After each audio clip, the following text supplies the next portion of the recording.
let me get back to the conversation. And the question that a lot of Nigerians would like you to answer tonight, and perhaps they probably would have wanted to even hear directly from the man in question, your presidential candidate, Bola Ahmed Tinubu. But there's a fundamental question on the source of the money he deposited, of which he reached a settlement. Has he given a satisfactory explanation of the source of the funds? Well, thank you so much. Now, at that point, the burden was on the prosecution in the U.S., or from the states in the U.S., to prove that the funds were proceeds of narcotics. Now, that if you look at paragraph, I want you to go to paragraph 2 of the affidavit of Kevin Moss. He kept saying that it was his reasonable suspicion. It was like probable cause, probable belief. It was speculative. All it was speculative. They had not come to a definite conclusion. Let me tell you what happened. Now, if you see the whole gamut of that affidavit, it was more or less like, well, you know, it happens to all of us, Nigerians. You go to a new land, you go to a new place abroad. Any Nigerian you see, especially from your own tribe, they become like brothers to you. You associate with them. You visit them. You may do 1 or 2 transactions. You may not exactly know what they are involved in. You may not know what they are involved in. It happens to all of us. And you can see that the whole of that investigation actually touched on 2 or 3 Nigerians. So let me admit that. That had nothing to do with Asiwaju. And I don't want to mention their names here. People should go and read it, because they have families in Nigeria. The other Nigerians, two of them, who were actually linked to narcotics. One of them was actually arrested. That one made confessional statements and confessed to another Nigerian as the one involved. But that principal suspect, read that affidavit, never mentioned the name of Asiwaju. What happened? Asiwaju went to open an account. The address by which he opened the account was an address already, used by these people. I think some block of flats. Maybe he happened to be in that block of flats too. So they now linked it to say, oh, well, these other people they were investigating for narcotics, they are in the same address used by Asiwaju to open that account. So that is what is there. I cannot deviate from it. They also said, after I opened the account, after some time, I wanted to explain. Can I go on? Yeah, because he's in line. What I'm going to ask you is in line with what you are saying. Yeah, so because I want to be honest. Aware, because the version of the story, I want to be honest. That's why I'm going to explain it. Just a moment. Let me push the question so that you can put it together.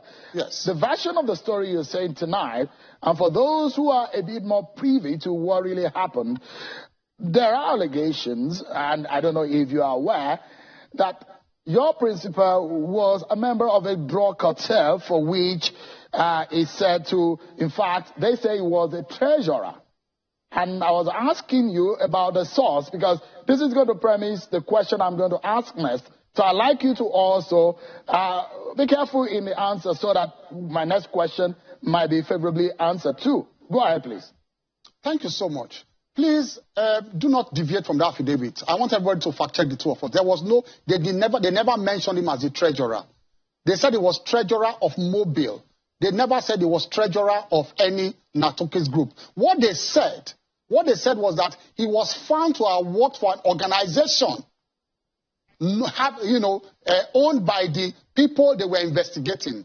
That he worked for that organization, that distribution organization. He worked for them without going into details, without having any proof of it.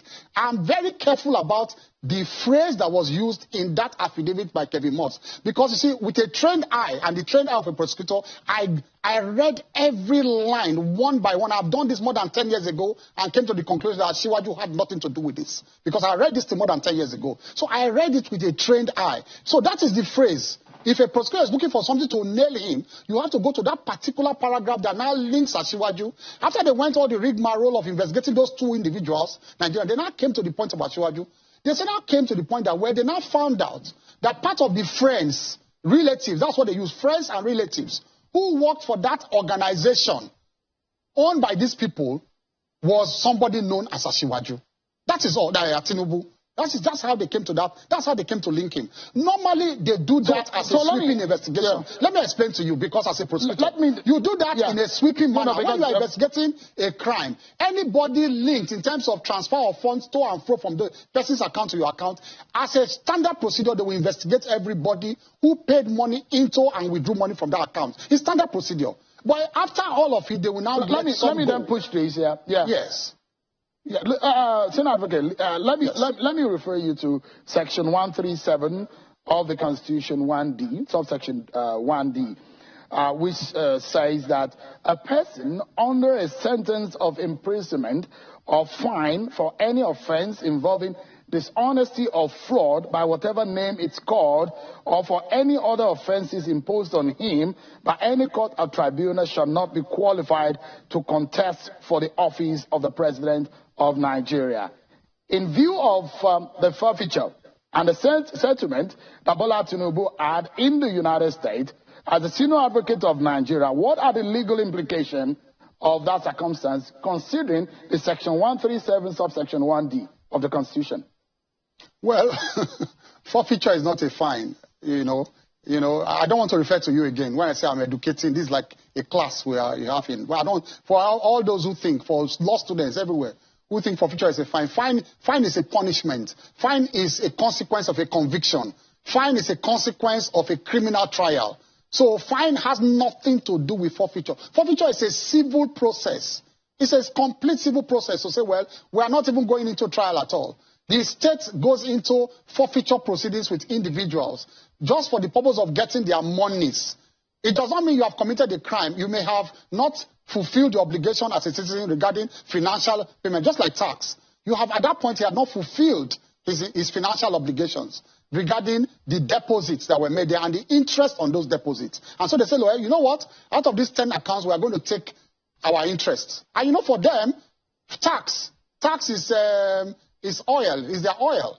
All over Europe and America, they don't play with their tax. So they all say, well, we are going to take our tax because you deposited money here, you were taking interest on it, you will not pay tax on those interests. So if you look at paragraph 38, that is the crux of the whole thing. So it is not, that concern you cited, Shehu, is completely, totally inapplicable. It has nothing to do with forfeiture. It has nothing to do with that. Nothing. That's your perspective. But let me allow you. No, that is the law. That is the law. It's not my perspective. That is the law. That's your argument, and you debated on that. But let me allow you to listen. I mean, you can argue on